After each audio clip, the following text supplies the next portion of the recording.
ಒಂದು ಕಡೆ CM ಕುರ್ಚಿಗೆ DK Shivakumar ಅವರು ಟವೆಲ್ ಅನ್ನ ಹಾಕಿದ್ದಾರೆ ಅಂತ ಹೇಳಿ ಮಾತನಾಡ್ತಿದ್ದಾರೆ. ಮತ್ತೊಂದು ಕಡೆ ಪ್ರಿಯಾಂಕ್ ಖರ್ಗೆ ಅವರು ಡಿಸಿಎಂ ಆಗೋದಕ್ಕೆ ಪ್ಲಾನ್ ಮಾಡ್ತಿದ್ದಾರೆ ಅಂತ ಹೇಳಿ ಮಾಜಿ ಸಚಿವ ಶ್ರೀರಾಮುಲು ಅವರು ಹೇಳಿಕೆಯನ್ನ ಕೊಟ್ಟಿದ್ದಾರೆ. ಹುಬ್ಬಳ್ಳಿಯಲ್ಲಿ ಸಿದ್ದರಾಮಯ್ಯ ಸಿಎಂ ಆಗಿ ಮುಂದುವರಿಬೇಕು, ಪ್ರಿಯಾಂಕ್ ಖರ್ಗೆಯನ್ನ ಡಿಸಿಎಂ ಮಾಡಲು ಮುಂದಾಗಿದ್ದಾರೆ. ಹಾಗಾಗಿ ಪ್ರಿಯಾಂಕ್ ಖರ್ಗೆ ಅವರು ಆರ್ಎಸ್ಎಸ್ ಬಗ್ಗೆ ಆರೋಪವನ್ನ ಮಾಡ್ತಿದ್ದಾರೆ. ಭಾರತ್ ಮಾತಾ ಕಿ ಜೈ ಅನ್ನೋರ ಮೇಲೆ ಕೇಸನ್ನ ಹಾಕ್ತಿದ್ದಾರೆ.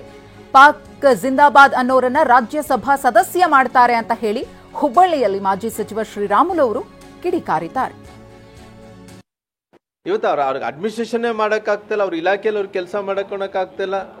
ಇವತ್ತು ಏನಂದ್ರೆ ದ್ವೇಷದ ರಾಜಕಾರಣ. ಅವ್ರು ಇದ್ದರು ಯಾರು ಮಾತಾಡಿದ್ರು ಕೂಡ ಅವ್ರನ್ನ ಪುನಃ ಅವ್ರಿಗೆ ಜೈಲ್ಗೆ ಹಾಕೋದು, ಅವ್ರಿಗೆ ತೊಂದರೆ ಮಾಡೋದು, ನಂತರ RSS ಅಲ್ಲಿ ಯಾರೇ ಹೋದ್ರು ಕೂಡ ಅವ್ರನ್ನ ಕ್ರಮ ತಗೊಳೋದು. ಇದ್ರ ಬಿಟ್ಟರೆ ಏನು ಅಂತ ಹೇಳಿದ್ರೆ ಮುಂದಕ್ಕೆ ಅವರು ಈ ರಾಜ್ಯದ ಉಪಮುಖ್ಯಮಂತ್ರಿಗಳಾಗಬೇಕು ಅನ್ನೋಂಥ ಕನಸು ಹಿಡ್ಕೊಂಡು ಈ ರೀತಿ ಮಾಡೋಂಥ ಕೆಲಸ ಮಾಡ್ತಾರೆ. ಒಂದು ಆಲ್ರೆಡಿ ಒಳ ಒಪ್ಪಂದ ಮಾಡ್ಕೊಂಡಾರ. ಏನು ಆ ಒಳ ಒಪ್ಪಂದ, ಸಿದ್ದರಾಮಯ್ಯನವರು ಅದೇ ರೀತಿಯಲ್ಲಿ ಮುಖ್ಯಮಂತ್ರಿಗಳಾಗಿ ಮುಂದುವರಿಬೇಕು.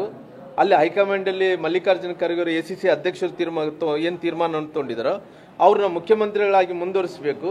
ಒಂದು ಅಜೆಂಡಾ ಏನಪ್ಪ ಅಂದರೆ ಅವ್ರ ಮಗ ಆದಂಥ ಪ್ರಿಯಾಂಕಾ ಖರ್ಗೆರನ್ನ ಉಪಮುಖ್ಯಮಂತ್ರಿಗಳಾಗಿ ಮಾಡಬೇಕು. ಅವರೆಲ್ಲ ಪ್ಲಾನ್ ಮಾಡಿಕೊಂಡೇ ಅವರೆಲ್ಲ ಕೆಲಸ ಅವ್ರು ಏನೇನು ಮಾಡ್ತಾ ಇದ್ದಾರೆ ಎಲ್ಲರೂ ಕೂಡ ಮುಚ್ಚಾಕಬೇಕು ಅನ್ನೋ ಕಾರಣದಿಂದ ಪ್ಲಾನ್ಡ್ ಆಗಿ ಹೋಗ್ತಾ ಇದ್ದಾರೆ.